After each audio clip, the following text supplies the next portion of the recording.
Assalamu alaikum students. Today we will discuss comparative acidic behavior of carboxylic acids, phenol and water.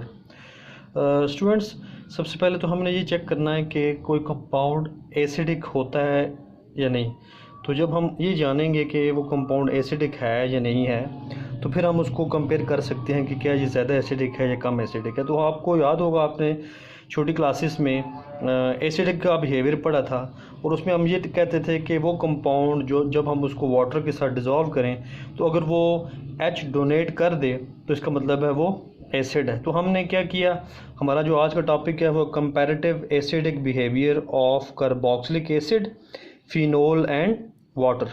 तो हम ये सबसे पहले check करेंगे कि फॉलोइंग कंपाउंड जिसकी बात हम कर रहे हैं क्या वो एसिडिक भी हैं या नहीं। तो हमने इन तीनों कंपाउंड्स का वाटर के साथ रिएक्ट किया। तो फिर उसके बाद हम साथ साथ ये चेक करेंगे कि इन तीनों में ज़्यादा एसिडिक कौन है और कम एसिडिक कौन है। तो सबसे पहले हमने अल्कोहल लिया और अल्कोहल को वाटर के साथ रिएक्ट किया। तो हमें पता है कि बीइंग एसिड, अगर कोई कंपाउंड एसिड है तो वो अपना H प्रोटॉन जो है वो डोनेट करता है। तो यहाँ पे क्या करेगा, ये अपना H प्रोटॉन डोनेट करेगा इस वाटर को और एज अ रिज़ल्ट ये वाटर बन जाएगा H3O पॉजिटिव और RO जो है वो इस फॉर्म में रह जाएगा RO नेगेटिव।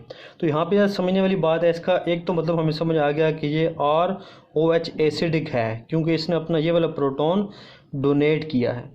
अब यहाँ पे हम देखते हैं कि यहाँ पे ऑक्सीजन पे नेगेटिव चार्ज आ चुका है और अल्कोहल का जो R पार्ट है वहाँ पे पॉजिटिव चार्ज आ चुका है। और हमें पता है कि जो अल्काइल फैमिली होती है वो इलेक्ट्रॉन डोनेटिंग इन नेचर होती है। ये एरो शो कर रहा है कि क्या होगा कि अल्काइल फैमिली जो है वो अपनी इलेक्ट्रॉन डोनेटिंग नेचर की वजह से वो अपना इलेक्ट्रॉन डोनेट करेगा इस ऑक्सीजन को, और उसके डोनेट करने की वजह से क्या होगा कि इसका स्टेबिलिटी कायम नहीं रहेगी क्योंकि ये अपना डोनेट इसको करता रहेगा, इसका नेगेटिव चार्ज बढ़ता रहेगा, जिसकी वजह से ये दोबारा चांस है कि ये RO नेगेटिव इस H3O पॉजिटिव में से H एक्सेप्ट कर लेगा। अगर हम इसी चीज़ को दूसरे फिनोल वाले कंपाउंड के साथ चेक करें तो हम ये देखेंगे कि फ़िनोल को भी हमने वाटर के साथ रेड किया। तो अगेन क्या किया, अगर फ़िनोल एसिडिक है तो फिनोल ने अपना ये H डोनेट करना है, तो वो उसने किया, इसने अपना H इस वाटर को दिया और प्रोडक्ट के तौर पर बन गया H3O पॉजिटिव और इस ऑक्सीजन पे नेगेटिव चार्ज आ गया। अब क्या होगा, यहाँ पे तो देखें हमने देखा था कि अल्काइल फैमिली ने इलेक्ट्रॉन डोनेटिंग नेचर की वजह से इलेक्ट्रॉन डोनेट करना शुरू कर दिया इस ऑक्सीजन को, जबकि यहाँ पे क्या होगा, इस अल्काइल फैमिली में ये जो हमारे पास साइक्लिक कंपाउंड लगा हुआ है ये क्या करेगा, ये ऑक्सीजन से नेगेटिव चार्ज एक्सेप्ट करना शुरू कर देगा।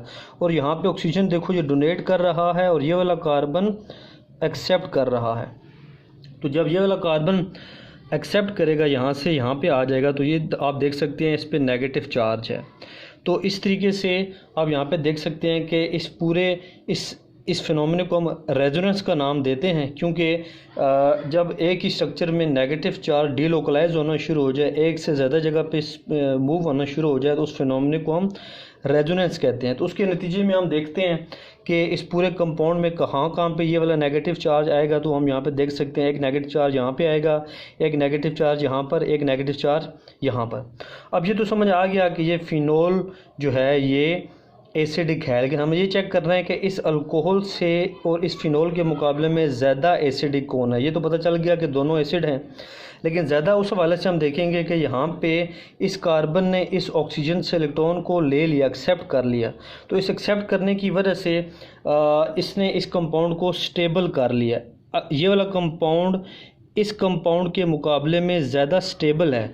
तो जो ज़्यादा स्टेबल होता है वो ज़्यादा एसिडिक होता है। तो इसके हवाले से हम कह सकते हैं कि जो फिनोक्साइड आयन बना है, ये वाला फिनोक्साइड आयन, ये इस ROH के मुकाबले में ज़्यादा स्टेबल है, इसलिए ये ज़्यादा एसिडिक है इस RO के मुकाबले में, या दूसरे अल्फाज में कह सकते हैं अल्कोहल के मुकाबले में। ऐसे ही अगर हम लेते हैं acid RC double bond OOH, इसको भी वाटर के साथ रेड करते हैं, तो क्या करेगा, अगर ये एसिड है तो इसने अपना H डोनेट कर दिया और ये क्या बना लिया H3O पॉजिटिव। सॉरी यहाँ पे मिस्टेक है, यहाँ पे हम लिखेंगे H3O पॉजिटिव, ठीक है। और पीछे क्या रहेगा हमारे पास RC double bond O negative. तो अब क्या करेगा, इसमें भी रेजोनेंस होना है। इसमें रेजोनेंस आपको नज़र आ रहा है कि ये ऑक्सीजन जो है ये अटैक करेगा, यहाँ पे डबल बॉन्ड बना लेगा, इस कार्बन और इस ऑक्सीजन का जो डबल बॉन्ड बना हुआ वो ब्रेक हो जाएगा और नेगेटिव चार्ज यहाँ पर आ जाएगा। तो इसका मतलब है कि इसके एक तो चांस ये हो गया कि ये एसिड है।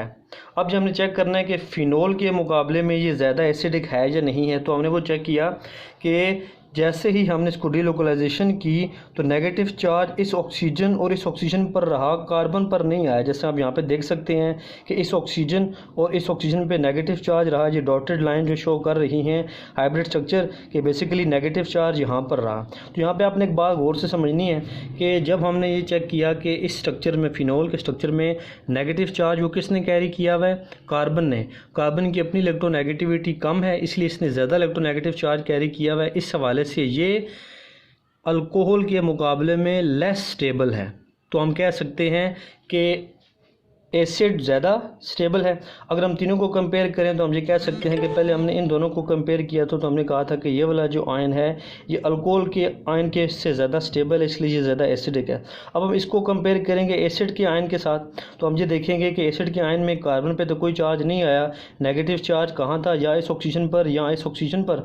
तो इसका मतलब ये हो गया कि जो नेगेटिव चार्ज है वो ऑक्सीजन ने कैरी किया हुआ है, वो मोर इलेक्ट्रोनेगेटिव एटम है उसने कैरी किया हुआ है। इसलिए ये वाला स्ट्रक्चर जो है ये फिनोल के स्ट्रक्चर से ज़्यादा स्टेबल है। इसलिए हम कह सकते हैं कि जो एसिड है वो फिनोल के मुकाबले में ज़्यादा स्ट्रॉन्गर एसिडिक है, क्योंकि इस केस में आप देख सकते हैं यहाँ पे नेगेटिव चार्ज 3 कार्बन ने एक्सेप्ट किए हुए हैं, जबकि यहाँ पे नेगेटिव चार्ज 2 ऑक्सीजन ने एक्सेप्ट किए हुए हैं। तो इसलिए यहाँ पे ये ज़्यादा स्टेबल है और ये कम स्टेबल है। तो ओवरऑल ऑर्डर हम ये कह सकते हैं कि एसिड सबसे स्ट्रॉन्गर है, कार्बोक्सिलिक एसिड, फिर उसके मुकाबले में फिनोल, और फिर उसके मुकाबले में लेस एसिडिक है अल्कोहल। और रीज़न क्या थी कि इसका जो आयन था, जो कार्बोक्सिलेट आयन था, वो ज़्यादा स्टेबल था क्योंकि उसके नेगेटिव चार्ज सिर्फ 2 ऑक्सीजन एटम पर था, जबकि फ़िनोल उससे कम क्यों है? क्योंकि फ़िनोल पे नेगेटिव चार्ज 3 कार्बनों ने कैरी किया हुआ है, जिसकी वजह से कार्बन इतने ज़्यादा स्टेबल नहीं रहे। इस वजह से ये वाले कंपाउंड